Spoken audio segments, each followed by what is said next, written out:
So we're going to go into a common reply. This is in regards to, it's Rare Disease Awareness Day on the 29th of February. And so many of you had questions, and thank you so much, love. So I'm going to read this one for the common reply, and then I'll tell you some of the other stuff you wrote, all right? It says, does yours feel like multiple pain sensations, stabbing, muscle stiffness, stinging, cold, or intense heat? So the answers to your question is all of the above. This was in regards to the video talking about spinal cord atrophy. If you're new here, I had a spinal cord injury in 2015, been disabled ever since. I'm not a professional, I'm not licensed, just a human being who's been through it, who's going through it, and y'all have Google at your fingertips, and you can educate yourselves at your leisure, all right? And so yes, love, and let me highlight, because I took notes, there was a few messages there, okay? So number one, the answer to that is yes. Ask me if I had an ESI, epidural steroid injection. When I had my initial injury, they did the 3 series, which is, I don't know if yours is just individual. I know you said that you got one and it helped or relieved a lot, and now you asked to do another one this year.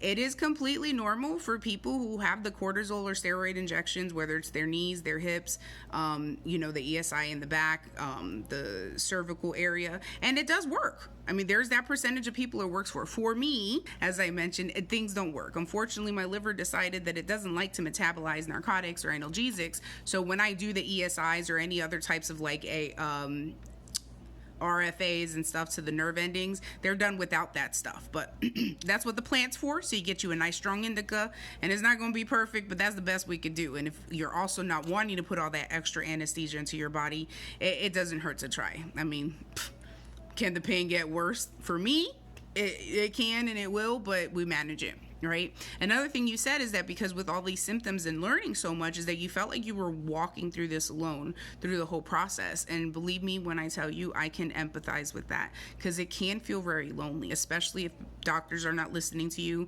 And forget the doctors, family, friends, people, right? Especially if we survive trauma, we always feel like we got to show proof and everything. And just a side note, because people who do have fibromyalgia or complex regional pain syndrome, up until it became a code, people thought that it was just like they were lazy, right? And I always remember when I first had my injury, I said, I don't know what they go through, but I can't imagine what it's like to have something that causes so much pain and upset within your body and not have like a MRI or an X-ray, use your common sense here, y'all, to show something on a screen, right? To have to fight for people to just listen and hear you.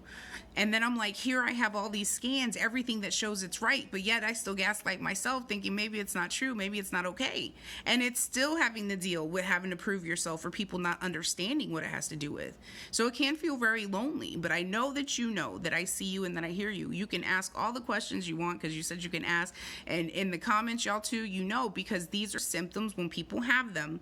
Do not go diagnose yourself on Dr. Google, but it is okay to do your research, to educate yourself in order for you to be the best advocate for yourself. Okay? And I tell y'all, if y'all don't like that doctor, go to another doctor. You don't want that doctor, go to another doctor. And I'm not saying it's going to be a different answer. I'm not saying it's going to be a miracle cure, but at best you can get compassion and empathy, because that's what we need. And especially when we're in pain, when we feel like nobody's listening, it takes us, if you have mental illnesses that you manage, or maybe you never experienced mental illness, it will take you down some dark roads.